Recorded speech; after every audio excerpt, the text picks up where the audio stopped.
اوعي تجيبي الكريم ده لو انت بشره دهنيه معرضه للحبوب او اوريدي عندك اكتف اكني، مش هيبهدل الدنيا وهيزود الحبوب وهيزود لك المشاكل بتاعه السكين بارير بتاعتك، لان انت اكيد مش ناقصه بسبب الحبوب اللي في بشرتك. انا طالعه اعمل الفيديو ده علشان خاطر الكامبينز اللي اتعملت على الكريم ده اتقال ان هو مناسب لكل انواع البشره، وده مش حقيقي. خليني اقول لك ليه.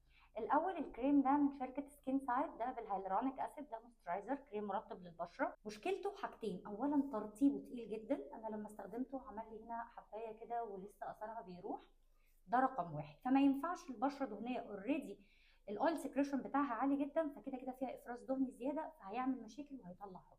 لو انت بقى اوريدي عندك حبوب وحطيتيه، هو فيه نسبه فريجرنس عاليه جدا، فريجرنس يعني كحول، نسبه العطور فيه عاليه جدا، فهتعمل لك اريتيشن وانت اوريدي عندك اكتف اكني، يعني انت اوريدي بشرتك ملتهبه بسبب الحبوب اللي طالعه فيها. فتخيلي بقى المنظر هيبقى عامل ازاي، هيزود الحبوب جدا وهيزود لك تحسس البشره. فما ينفعش اطلاقا، وكان ده لازم يتقال في الكامبينز اللي البلوجرز بيعملوها او الشركه تقول ما ينفعش البشره دهنيه او بشره دهنيه معرضه لها. انا عشان احلل فلوس وبعمل ايه، ولو انت اتدبستي فيه اعملي ايه، بستخدمه هاند كريم لانه ريحته تحفه الصراحه، فما عنديش مشكله تبقى ايدي ريحتها حلوه تمام، لكن ده احطه على بشرتي وكحول ويعمل لي تحسس والكلام ده، انت وانا في غنى عن ذلك.